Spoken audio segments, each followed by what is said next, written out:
द्वेष किया, परंतु कभी आत्म शांति के, आत्म सुख के सच्चे मार्ग को नहीं पहचाना। राग का मार्ग, द्वेष का मार्ग, मोह का मार्ग, दुख का मार्ग है। जब तक जिनेंद्र भगवान की वाणी परिचय में नहीं आती, जब तक जिनागम में अवगाहन नहीं होता, तब तक इस जीव का ज्ञान चक्षु नहीं खुलता। और जब तक ज्ञान नेत्र नहीं खुलता है, तब तक यह जीव मात्र अज्ञान नेत्र से राग द्वेष मोह उपजाने वाले बाह्य पदार्थों में ही प्रीति करता रहता है। निज आत्मा से प्रीति उसी जीव को होती है जिसका ज्ञान नेत्र खुलता है। सच्चे देव शास्त्र गुरु से, परमात्मा से प्रीति उन्हीं की होती है जिनका अंतःचक्षु ज्ञान नेत्र उद्घाटित होता है। अन्यथा एकेंद्रीय से लेकर के पंचेंद्रिय पर्यंत सभी जीव मात्र विषय भोगों के लिए इच्छा करते हुए देखे जाते हैं। जैसे एक दरिद्री, जैसे एक भिखारी संपूर्ण नगर में द्वार द्वार भिक्षा के लिए, भीख के लिए घूमता रहता है, बंधुओं ऐसे ही ये जीव चारों गतियों में नाना पर्यायों को धारण करता हुआ विषय सुख के लिए घूमता करता है। चाहे कोई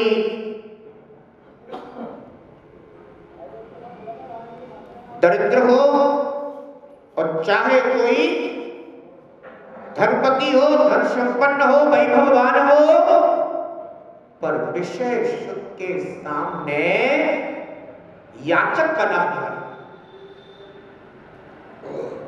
चाहे कोई ज्ञानहीन हो और चाहे कोई विद्वान हो, पर जब तक निज ज्ञान से निज ज्ञायक भगवान आत्मा को नहीं जाना है, तब तक यह जीव विषय सुख की चाह में निरंतर पीड़ित रहा करता है। आचार्य भगवंत हम सभी को संबोधित करते हैं और कहते हैं कि बेटा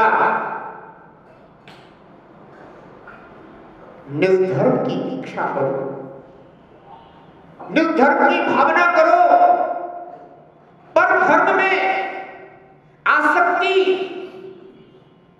तुझे सुख नहीं दे सकती। सुख अगर मिल सकता है तो निज वस्तु के आश्रय से ही मिल सकता है। ध्यान रखना, पर वस्तु का आश्रय करने से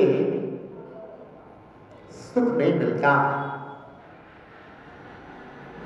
कदाचित अनुकूल पर वस्तु का संयोग बन जाए तो जीव भ्रांति में हो जाता है कि अब तो मुझे सुख लग रहा है।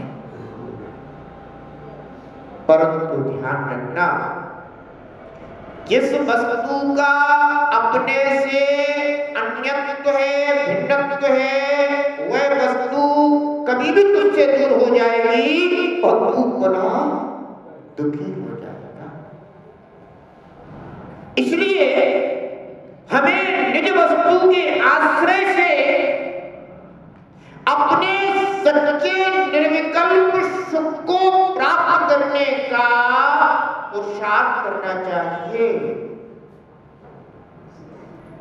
एक तो इस संसारी जीव की सबसे बड़ी भ्रांति यह है कि उसे सुख का साधन पता नहीं। क्या? सुख का साधन पता नहीं। हम सब इस संयोगी पर्याय में शरीर और आत्मा दोनों की ये मिली जुली अवस्था हमारी ये मनुष्य पर्याय कहलाती है। संसार में सब जीवों की ऐसी संयोगी पर्याय है। उस संयोगी पर्याय होने के कारण जीव यह भूल गया है कि सुख का साधन क्या है। क्योंकि ये जो संयोगी अवस्था है ना, जो अपने को नेत्रों से दिखाई देती है, अपन इसी को अपना अस्तित्व समझते हैं, अपन इसी को अपनी सत्ता समझते हैं, अपन इसी को अपना जीवन समझते हैं। और इसके लिए जो जो कुछ भी किया जाए अपन समझते हैं कि बस यही करनी है। भूख लगी है, भोजन दे दो, प्यास लगी है, पानी दे दो, सर्दी लग रही है, जरा गर्म वस्त्र आदि धारण कर लो। सर्दी लग रही है तो वस्त्र आदि धारण कर लो, गर्मी लग रही है तो नाना प्रकार के जो भी आपके शीतल वायु देने वाले साधन हैं उनका आश्रय कर लो। ये सब इस संयोगी शरीर के लिए है। बच्चों, आत्मा के लिए नहीं। जो कुछ भी शरीर के लिए किया जाता है वो आत्मा के अहित के लिए होता है। और जो कुछ भी आत्मा के हित के लिए किया जाता है वह शरीर से छूटने के लिए, मुक्त होने के लिए किया जाता है। मैं ये नहीं कह रहा हूं कि शरीर के हित के लिए होता है, मैं वह दृष्टि रखना ही नहीं चाहता। मैं तो संभाव समता दृष्टि रखना चाहता हूं। मैं किसी का अहित नहीं चाहता। मैं आत्म साधक हूं, आत्म हित की साधना करता हूं। आत्म की साधना से शरीर का अहित नहीं होता। शायद आपको पता हो, उद्गल द्रव्य की स्वभाव अवस्था कौन सी है? परमाणु। क्या है? परमाणु। और ये जो स्कंद अवस्था है ये उसकी विभाव अवस्था है। मैं स्वयं स्वभाव की ओर जाना चाहता हूं और इसको भी स्वभाव की ओर परिवर्तित करना चाहता हूं। ये भी स्वभाव मेरा, मैं भी स्वभाव मेरा, किसी का अहित नहीं। समझ में? परमाणु उद्गल की स्वभाव अवस्था है। ये शरीर परमाणुओं का पिंड है, स्कंद अवस्था है। कारण अपनी अज्ञानता। ये जीव राग द्वेष मोह के परिणाम करता है। उस समय संपूर्ण लोक में जो उद्गल वर्णाएं भरी पड़ी हैं, जो अपने नेत्रों से भी दिखाई नहीं देती, ऐसी सूक्ष्म वर्णाएं। एक बात ध्यान रखना, हर चीज नेत्रों से नजर नहीं आती। यहां पर न जाने कितने सूक्ष्म कण भरे पड़े, और अपन को बिल्कुल भी नजर नहीं आ रहा।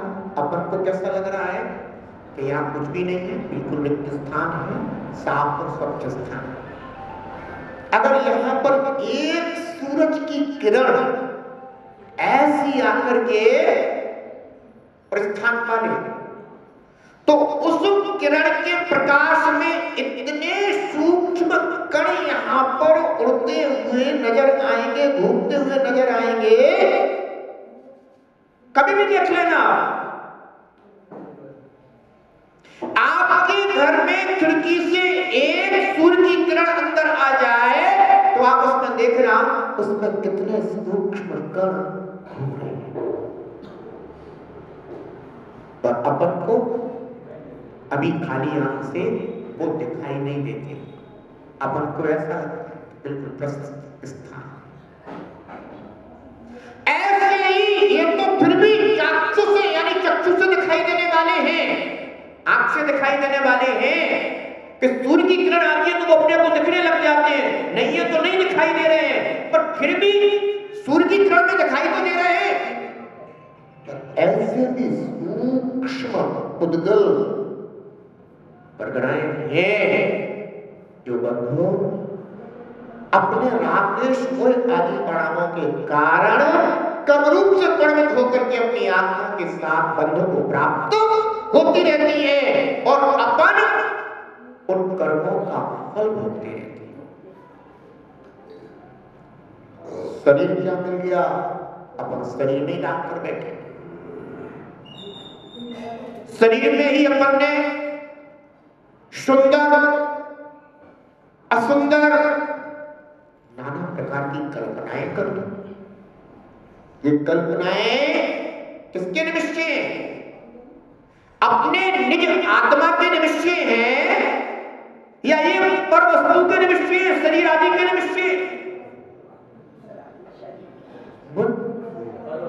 पर वस्तु के निमित्त से वो आत्मन तू रागद्वेष करना,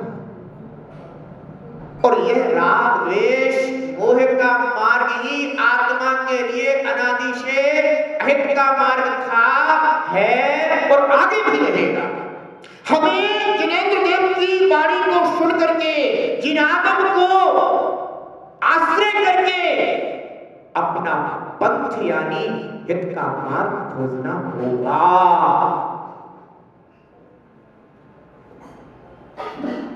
इन राग द्वेष मोह से छूटा जा सकता है, कठिन नहीं, पर कब? जब हमको सही ज्ञान। अभी अपने को सही ज्ञान नहीं। क्यों नहीं है सही ज्ञान? क्योंकि अपन एक ही चीज को खोज रहे हैं, वो है सुख। भूखा आदमी भी सुख को खोज रहा है, प्यासा आदमी भी सुख को खोज रहा है, शीत उष्ण से पीड़ित व्यक्ति भी सुख को खोज रहा है, व्यापारी सुख को खोज रहा है। किसी भी कार्य को आप कर रहे हैं उसके पीछे कारण है, मुझे ये मिल जाए तो मैं सुखी हो जाऊं, मुझे ये साधन मिल जाए तो सुखी हो जाऊं। आप किसी के घर गए, कोई नई वस्तु देख करके आ गए, दुखी। घर में मिलने आ जाए वो वस्तु, मैं सुखी हो जाऊं। जितने भी साधन हैं, जितने भी तुम्हारे कर्म हैं, जितनी भी क्रियाएं हैं, जितने भी वर्तमान में तुम्हारे कर्तव्य हो रहे हैं, सबके पीछे अगर कोई कारण है तो एक ही मात्र है कि मुझे ऐसा अनुकूल हो जाए तो सुख मिल जाए। यानी अपनी जो खोज चल रही है वो परवस्तु के संयोग से सुख की खोज चल रही है। और आचार्य भगवान कहते हैं कि यह भूल तू आज पहली बार नहीं कर रहा, यह भूल तू अनंत बार कर चुका है। जब तक यह भूल अपने को स्वीकार नहीं होगी तब तक धर्म के पायदान पर कदम नहीं बढ़ेगा।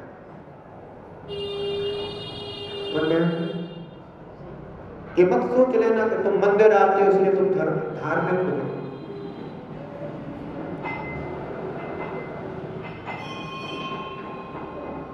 मंदिर आने मात्र से कोई धार्मिक नहीं हो जाता। स्कूल में अगर विद्यार्थी पहुंच गया है तो विद्वान नहीं हो। तो स्कूल में केवल पहुंच जाने से विद्वान हो।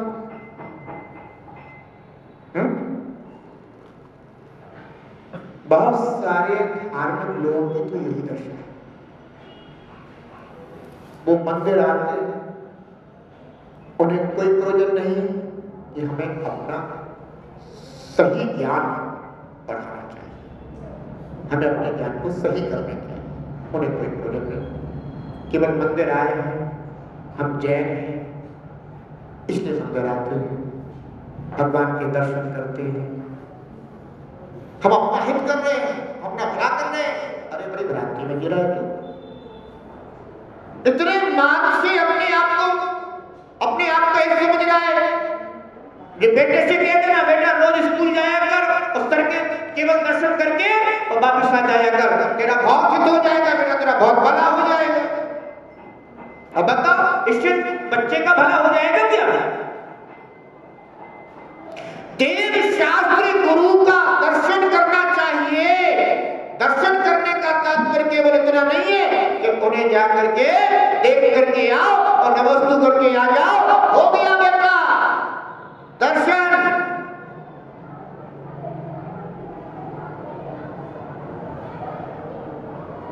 हे भगवान, मैं आप जैसा बनना चाहता हूं।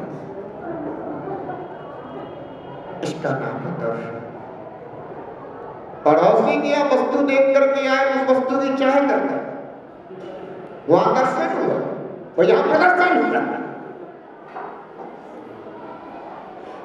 पड़ोसी की यहां वस्तु देख करके आता है तो आकर के और ऐसा पुरुषार्थ करता है कि कैसे भी हो तो ये वस्तु अपने घर में भी होना चाहिए, ये मिलनी चाहिए। ऐसा कर करके तूने अपने घर में कितनी वस्तुएं जोड़ ली। इतने दिनों से मंदिर आ रहे हो, यहां से क्या लेकर के गए हो? वहां से